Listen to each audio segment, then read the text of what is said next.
Hello. Patch notes for April 27th have been revealed. It's a huge wall of text, so I'm going to just pick out the changes that I think are the most important, because honestly, quite a lot of these are either stuff that you would have never encountered, or it happened very rarely and didn't really affect your gameplay too much. So, that's the good news is that for the starting part, the major changes has a lot of the stuff that is actually impactful for us. So now descriptions for skills and passives that unlock after uptying or thread spinning are now visible, so you can preview them. I assume that's what this is saying, that you can preview your skills before you uptie. Finally, I found that very annoying that I could not know what was behind the lock skill before I uptied. Several passives for Ncorp Cly Hammer, which is Heathcliff, Ncorp Heath, and Rhyme Shank passives were adjusted. Bugger never activated, and Coldness inflicted its effects on herself, which is really weird as a bug. Faust's Grip now applies paralysis. And they also add a function that we can finally set the identity artwork as the pre or post uptie version. So that means I can put my Enrodion face, my favorite face, instead of the uptie version. Very nice, very nice. I'm glad that they did this. Although I do wish that they put priority on other stuff, but hey, fine, I'll take it. And then lastly, the Season 1 orientation has been moved from May 18th to June 1st. Okay, then for the second page, the only thing that I found was interesting was this one. Fix an issue where the info on an abnormality skill was not unlocked after clearing an encounter. Sometimes the info on the skills did not update, and I thought that it was based on observation level, but apparently it was a bug. So yeah, I'm glad that that's being fixed.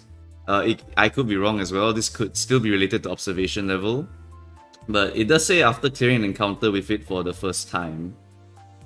So I don't know. I'm hoping that that is the case, because it is quite annoying when you know you have cleared the encounter and then it straight up doesn't tell you like what the resistances or what the skills do afterwards.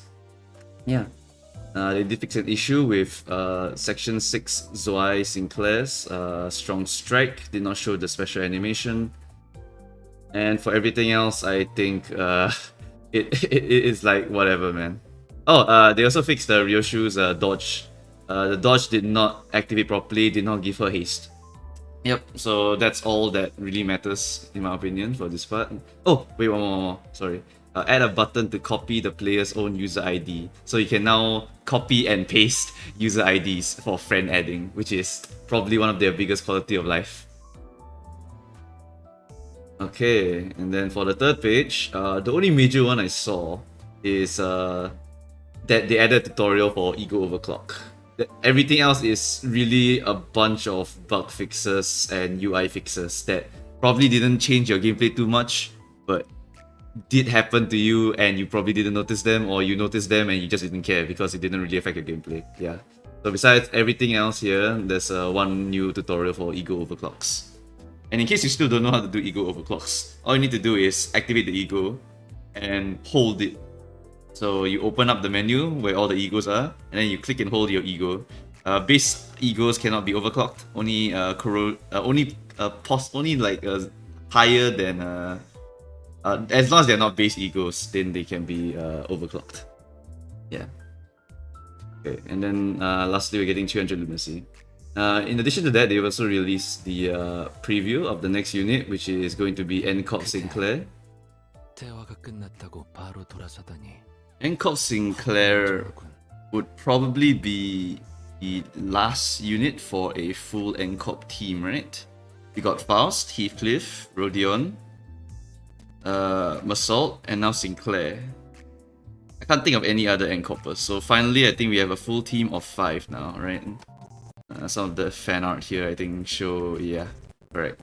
Now we have a whole 5 of the Corp team, and he will likely be the last of the Season 1 IDs according to the roadmap. I don't know if they'll change the roadmap. They did extend the duration a little bit, so maybe they want to sneak in something. But if I've just followed the roadmap, then yes, this will be the last 000 ID. So after Sinclair is out, I will finalize the season 1 stuff. I'll make a list of units that I think you should be prioritizing for your season 1 shards. And after that, I'll leave the rest to you guys, because ultimately it's your money, so your choice. You choose what units you want to use for the rest of the game.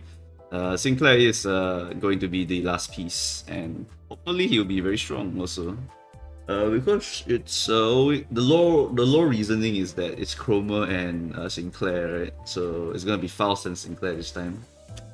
So they should have some really strong synergies with each other, and I'm hoping for a really strong Sinclair to come out. Oh man, releasing back-to-back really strong units is kind of disgusting actually. They released Faust, then End Assault is not bad. He wasn't super buster, but he's not bad. And then they released Ryoshu, and then now they release Sinclair. And if they follow the trend, it's probably going to be as busted as Chroma, maybe? Interesting. I really hope it's not a disappointment. So far, no skill preview, so I can't say anything. I also won't assume anything. I'm just hoping that the synergy is there, and I'm hoping that he will do a lot of damage. Because if he doesn't do a lot of damage, he probably doesn't fit into any future railway teams. Could be an interesting lore team, maybe. Like if you just want to run the full Encomp gang and run it down. A full Encomp gang is actually really strong, no matter how I look at it. Because you got Enheath, which is probably one of the best 0/0 IDs in the game, due to his damage and his clashing power and that stupid debuff, the plus coin down, which is really strong.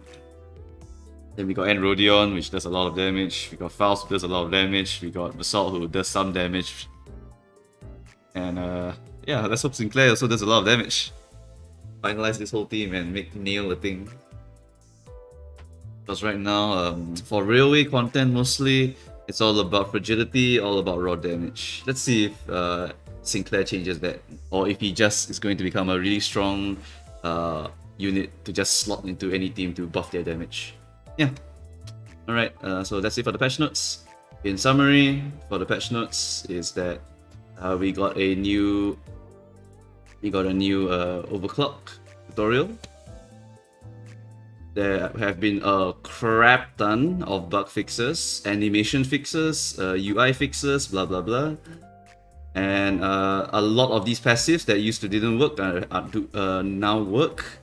And we also have gripping, paralyze now works now, yeah, as well as lots of nice quality of life changes. And yeah, that's it for this patch note review.